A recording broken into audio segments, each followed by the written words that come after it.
Hi viewers, welcome to Bhaskar's area. గ్రామ మరియు ward సచివాలయాలకు సంబంధించినటువంటి ఉద్యోగులు బయోమెట్రిక్ హాజరు అనేది వేయాల్సిన అవసరం ఉంటుంది అనే విషయాన్ని మనం ఇదివరకు వీడియోలో మీకు తెలియజేశాం.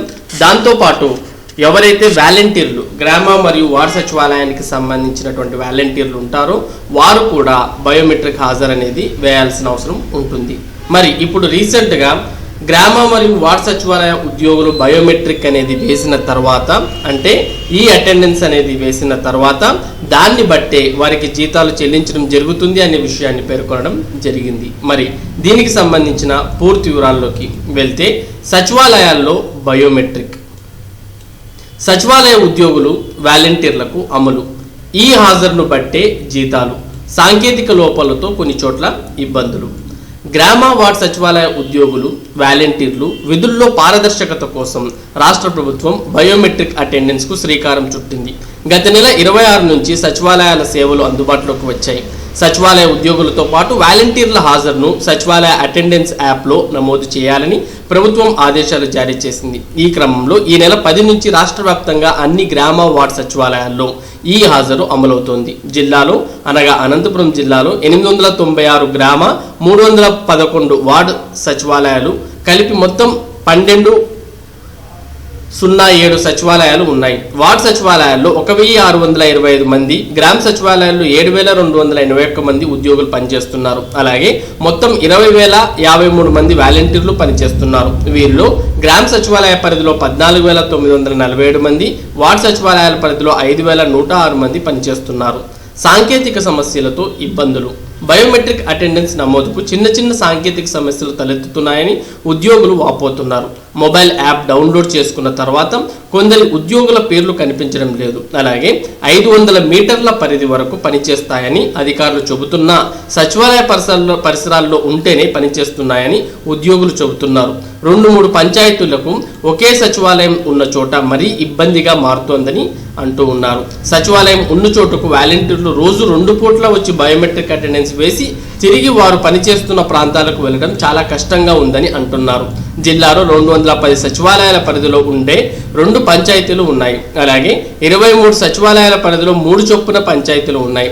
ఇక పామిడి మండలం కాదర్పేట, దుబ్బసానివల్లి, కట్టెకిందపల్లి, అనూంపల్లి పంచాయతీలకు కాదర్పేట సచివాలయంగా ఉంది. అలాగే బుక్కరాయ సముద్రం మండలం వడియంపేట, పొడరాళ్ళ, రేగడి కొత్తూరు, బి కొత్తపల్లి పంచాయతీలకు వడియంపేటలో సచివాలయం ఉంది. ఆయా పంచాయతీల పరిధిలోనే వాలంటీర్లు పనిచేస్తుంటారు. బయోమెట్రిక్ అటెండెన్స్ కోసం 2 పూటల సచివాలయాలకు వెళ్లాలంటే కష్టమని వాలంటీర్లు వాపోతున్నారు. ఇలాంటి ఇబ్బందులను అధికారులు ప్రభుత్వం దృష్టికి తీసుకెళ్లాలి. ఇక్కడ చిత్రంలో కూడా చూడవచ్చు, బయోమెట్రిక్ హాజరు వేస్తున్న సచివాలయ ఉద్యోగి అంటూ చిత్రంలో చూపిస్తున్నారు. అలాగే అనంతకు 2వ స్థానం. తొలి 3 రోజులు రాష్ట్రంలోనే అనంతపురం జిల్లా 2వ స్థానంలో నిలిచింది. కలెక్టర్తో పాటు జిల్లా పరిషత్, పంచాయతీ, మున్సిపల్ అధికారులు ప్రత్యేక చొరవ తీసుకున్నారు. బుధవారం అటెండెన్స్ ను పరిశీలిస్తే 1070 సచివాలయాల నుంచి 7,827 మంది ఉద్యోగులకు గాను 5,365 మంది 68.54% బయోమెట్రిక్ అటెండెన్స్ వేశారు. అలాగే 16,707 మంది వాలంటీర్లకు గాను 11,800 అనగా 70.63% ఈ హాజరు వేశారు. రాష్ట్రంలో పశ్చిమ గోదావరి జిల్లా ప్రథమ స్థానంలో ఉండగా వైఎస్ఆర్ కడప జిల్లా చివరి స్థానంలో ఉంది. మరి అనంతపురం జిల్లా అయితే ఈ హాజరు అటెండెన్స్ను బట్టి దాంట్లో మనకు అనంతపురం జిల్లా 2వ స్థానంలో ఉన్న విషయాన్ని మనం గమనించవచ్చు. మొబైల్స్ డివైజర్ల సరఫరా. జిల్లాలోని గ్రామ సచివాలయాలకు 6,378, వార్డు సచివాలయాలకు 322 స్మార్ట్ ఫోన్లను సరఫరా చేశారు. అలాగే తొలి విడతలో 5,376, రెండో విడతలో 10,292 బయోమెట్రిక్ డివైజులను సచివాలయాలకు పంపిణీ చేశారు. మొబైల్ ఫోన్లకు డివైజర్లకు అనుసంధానం చేసి అటెండెన్స్ తీసుకుంటున్నారు. ముందుగా మొబైల్లో యాప్ను డౌన్లోడ్ చేసుకొని సచివాలయ కార్యదర్శి ఐడి, పాస్వర్డ్తో లాగిన్ కావాల్సి ఉంటుంది. GPS ఆధారంగా సచివాలయ ప్రాంగణంలోనే పొందుపరచాలి.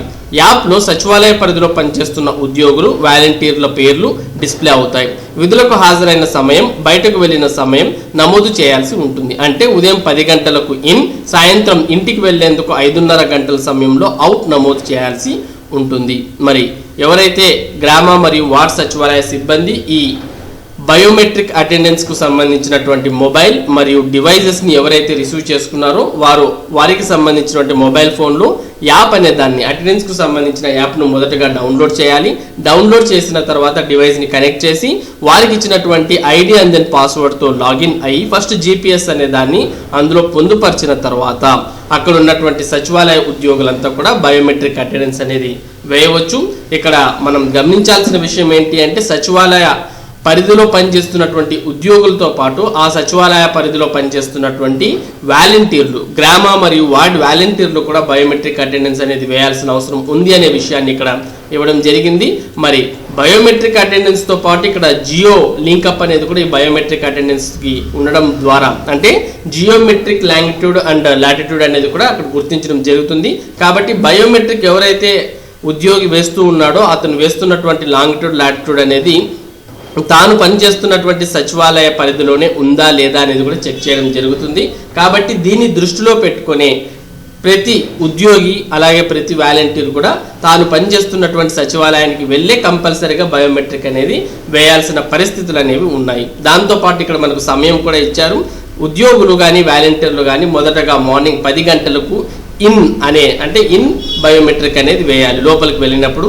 తర్వాత సాయంత్రం 5:30 గంటలప్పుడు అవుట్ నమోదు అనేది చేయాలి. అంటే బయటికి సచివాలయం నుంచి వచ్చినప్పుడు సాయంత్రం 5:30 గంటలప్పుడు అవుట్కి సంబంధించిన బయోమెట్రిక్ అటెండెన్స్ అనేది వేయాల్సిన పరిస్థితులు ఇక్కడ ఉన్నాయి. మరి దీన్ని అందరూ ఎవరైతే ఉద్యోగులు ఉన్నారో గమనించాల్సిన అవసరం ఉంది. అలాగే వాలంటీర్లు కూడా గమనించాలి. ఇక సాంకేతిక సమస్యలు అయితే చాలా ఉన్నాయనే విషయం మనందరికి కూడా తెలిసిందే.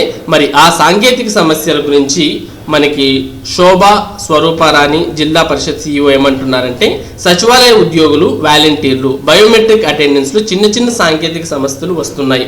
ఎప్పటికప్పుడు అధికారుల దృష్టికి తీసుకెళ్తున్నాం. వీటిని అధిగమించి కొద్ది రోజుల్లోనే పూర్తి స్థాయిలో అమలుకు చర్యలు తీసుకుంటాం అంటూ కలెక్టర్ ఆదేశాల మేరకు వివిధ శాఖల అధికారులు సమన్వయం చేసుకుంటున్నారు అని కూడా చెప్పడం జరిగింది. మరి ఇది సచివాలయాల్లో బయోమెట్రిక్ కి సంబంధించి.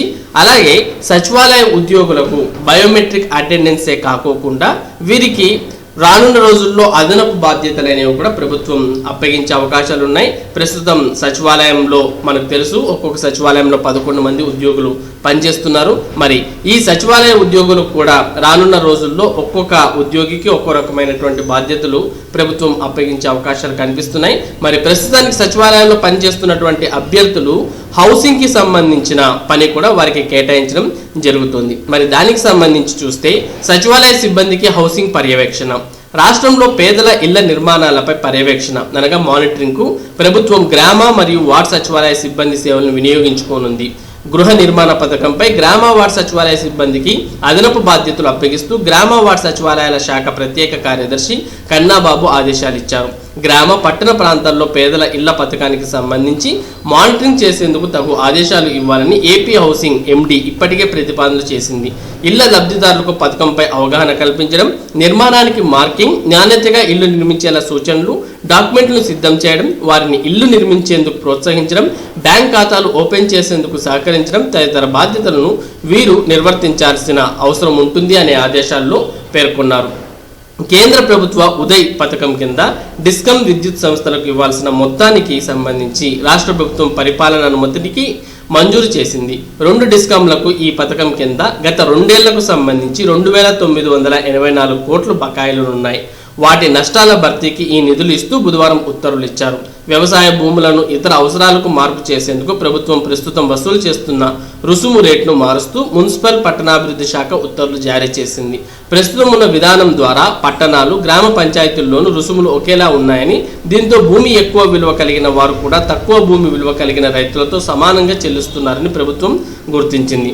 రిజిస్ట్రేషన్ శాఖలో బేసిక్ మార్కెట్ విలువలో 1% కానీ, చదరపు మీటర్కు 5 రూపాయలు కానీ ఏది ఎక్కువైతే ఆ మొత్తాన్ని భూ వినియోగ మార్పిడి కింద రుసుముగా చెల్లించాలని మున్సిపల్ అడ్మినిస్ట్రేషన్ శాఖ ఆదేశాలను ఇచ్చింది. మరి ఈ ఇళ్లకు సంబంధించినటువంటి బాధ్యతలు కూడా సచివాలయ సిబ్బందికే ఇవ్వడం జరుగుతుంది. మరి వారంతా కూడా ఈ ఇళ్లకు నిర్మాణాలకు సంబంధించిన పనులను పర్యవేక్షించాల్సిన అవసరం ఉంటుంది అనే విషయాన్ని మనం గమనించవచ్చు. ఇది టోటల్గా ఇప్పుడున్నటువంటి గ్రామ మరియు వార్డు సచివాలయానికి సంబంధించినటువంటి సమాచారం మరియు ఇంపార్టెంట్ విషయాలు. మరి ఇటువంటి ముఖ్యమైన సమాచారాన్ని, ముఖ్యమైన విషయాల్ని భాస్కర్స్ ఏరియా ఛానల్ మీకు ఎప్పటికప్పుడు అందించడం జరుగుతుంది. మరి ఈ సమాచారాన్ని మీరు కూడా ఎప్పటికప్పుడు పొందాలి అంటే మన భాస్కర్స్ ఏరియా ఛానల్కు సబ్స్క్రైబ్ అవ్వడం మాత్రం మర్చిపోవద్దండి. మరి సబ్స్క్రైబ్ అవుతారు కదా. Thank you for watching this video.